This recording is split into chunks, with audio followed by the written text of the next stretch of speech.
সানা, এই যে নামাজ শুরুর দোয়াটা, এটা দেখবেন আপনি অর্থের দিকে খেয়াল করলে অবাক হবেন। সুবহানাল্লাহ, আল্লাহর সাথে কিন্তু আপনি কথা বলছেন, আল্লাহকে আপনি ডেকে ডেকে কথা বলছেন, অ্যাড্রেস করছেন।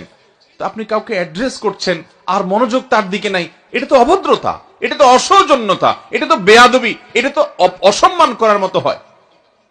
আপনি যখন এটার অর্থের দিকে খেয়াল করবেন, তখন আপনার নস অন্যদিকে যেতে পারবে না।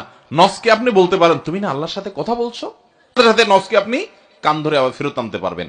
সুবহানাকাল্লাহুম্মা, এর অর্থ হলো, হে আমার আল্লাহ, হে আল্লাহ, আমি আপনার পবিত্রতা বর্ণনা করছি।